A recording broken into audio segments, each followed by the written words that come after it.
Salut à toi, entrepreneur ou futur entrepreneur. Ici Julia, ton experte en fiscalité et en création d'entreprise. Aujourd'hui, je vais te parler du fait d'entreprendre de la maison. Pour rappel, pense à t'abonner à la chaîne en cliquant sur le bouton ci-dessous et aussi sur la petite cloche qui te permettra de recevoir toutes les nouvelles vidéos. Entreprendre de la maison, certains y voient une réelle opportunité et d'autres se demandent comment est-ce possible de créer une réelle activité entre le frigo et la télé. Les avis sont partagés, mais dans un monde de plus en plus digitalisé, cette option devient pour beaucoup une réelle possibilité de se lancer en tant qu'indépendant. Attention cependant, il y a certains pièges à éviter pour que cette aventure devienne un réel succès. Aujourd'hui, je te propose de découvrir les 10 conseils qui t'aideront à développer ton activité depuis la maison. C'est parti!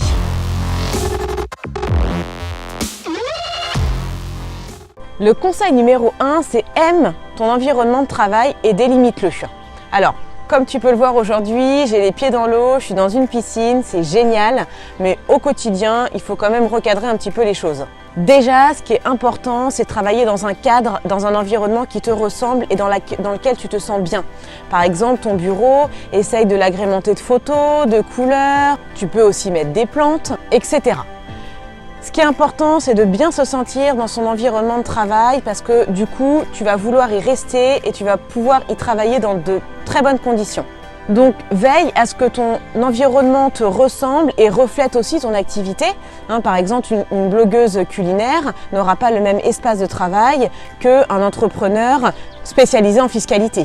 De plus, ce qui est vraiment important, c'est de fixer des règles. Par exemple, ton bureau, ce n'est pas une table à dessin ou un plateau à pâte à modeler. Je pense que vous voyez très bien ce que je veux dire. C'est important que chacun respecte votre environnement de travail. Idem pour l'ordinateur. Si c'est l'ordinateur avec lequel tu travailles, c'est ton ordinateur. C'est pas un ordinateur qui sert à regarder les comptines, par exemple. Donc, dans ces cas-là, si c'est un ordinateur familial, il faut se créer une session privée avec un mot de passe. Comme ça, c'est ton espace de travail. Le conseil numéro 2, c'est d'instaurer des horaires. Fixe-toi des horaires de travail. Et sur ces horaires de travail, avec toi-même, tu dois être ferme. Et aussi avec ton entourage, c'est très important. Même tes enfants, aussi petits qu'ils soient, ils peuvent comprendre et ils doivent comprendre que ton temps de travail, c'est important et ils doivent le respecter. Instaurer des horaires va vraiment t'aider à ne pas t'éparpiller et à être très concentré et donc très productif sur les horaires que tu t'es fixés pour travailler. Si je peux vous donner un petit conseil, quand vous êtes dans votre cadre de travail, dans vos horaires de travail, ne décrochez pas au téléphone. Si votre copine vous appelle pour par exemple fixer un déjeuner, non, c'est pas le moment. Là, vous êtes concentré, vous êtes en train de travailler, vous pourrez la rappeler plus tard pendant votre pause. À l'inverse, quand c'est pas le moment de travailler, c'est pas le moment de travailler. Si par exemple vous êtes en train de vous occuper de vos enfants et que vous entendez un email qui arrive ou un coup de fil sur votre téléphone professionnel, ne décrochez pas. C'est très important de fixer un cadre. Le conseil numéro 3, c'est organiser votre agenda. Notez tout dans votre agenda. Vos rendez-vous médicaux, vos rendez-vous personnels, vos déplacements. Cela va vraiment vous libérer l'esprit et va vous permettre de vous organiser une semaine ou un mois à l'avance. Le conseil numéro 4, c'est vraiment d'assumer votre travail à 100% auprès des autres. On parvient beaucoup plus à poser des limites auprès des autres et auprès de nous-mêmes quand on assume à 100% notre travail. C'est primordial. Dès le départ de votre activité, dès le lancement de votre activité, vous devez vraiment considérer votre travail comme un réel travail, comme si vous étiez salarié. Parfois, le fait de travailler depuis son domicile, ça n'aide pas vraiment à considérer son travail comme un réel travail. Et franchement, c'est pas parce que vous travaillez de la maison que vous travaillez moins, bien au contraire. Et il sera vraiment important d'expliquer aux autres, à votre entourage, à vos amis, à votre famille, que là maintenant, c'est pas le moment de prendre un café et que demain à 11h, c'est pas forcément le moment d'aller au sport. Le conseil numéro 5, c'est vraiment de faire une liste de vos tâches et de les hiérarchiser. Tout comme l'agenda, prenez l'habitude de tout noter. On a trop vite oublié ce à quoi on pensait il y a 5 minutes. Hiérarchisez ensuite vos tâches et tous les soirs, prenez le temps de regarder ce que vous avez à faire pour le lendemain.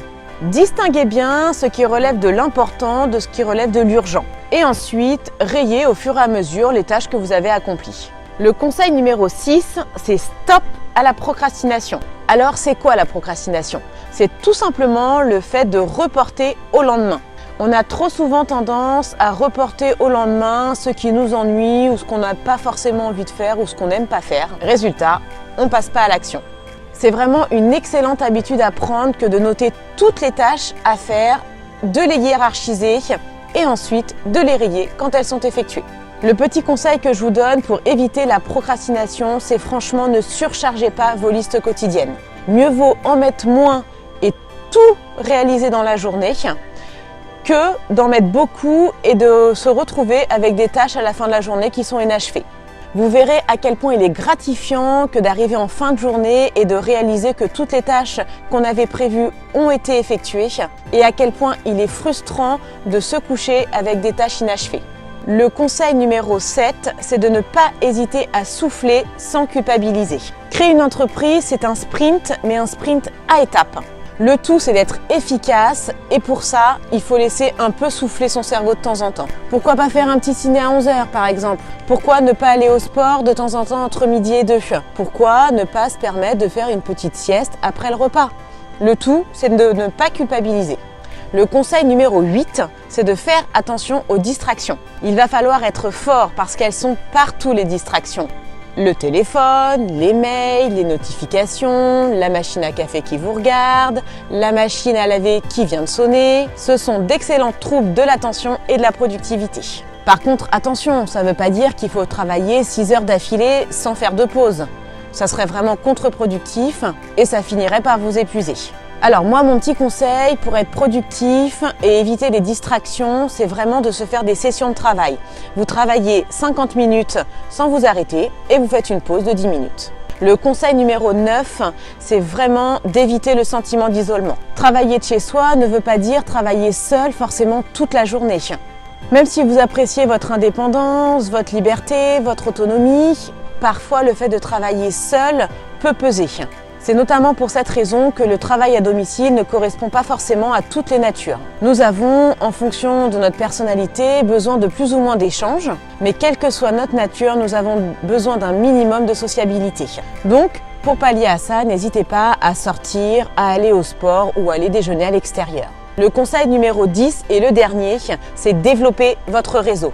Il est hyper important de pouvoir échanger avec d'autres entrepreneurs. Vous élargirez votre réseau et vous allez pouvoir partager votre quotidien et vos projets. Il existe de nombreux réseaux d'entrepreneurs en France, dans les régions, dans les différents départements et aussi des soirées networking où vous allez pouvoir échanger. J'espère que cette vidéo t'aura été utile et que tu auras retenu les 10 conseils pour entreprendre de la maison.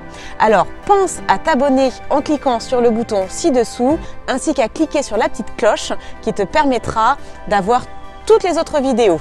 Pense à mettre un petit like si la vidéo t'a plu. Quant à moi, je te retrouve très vite dans une prochaine vidéo et je te souhaite énormément de succès dans tous tes projets. Salut!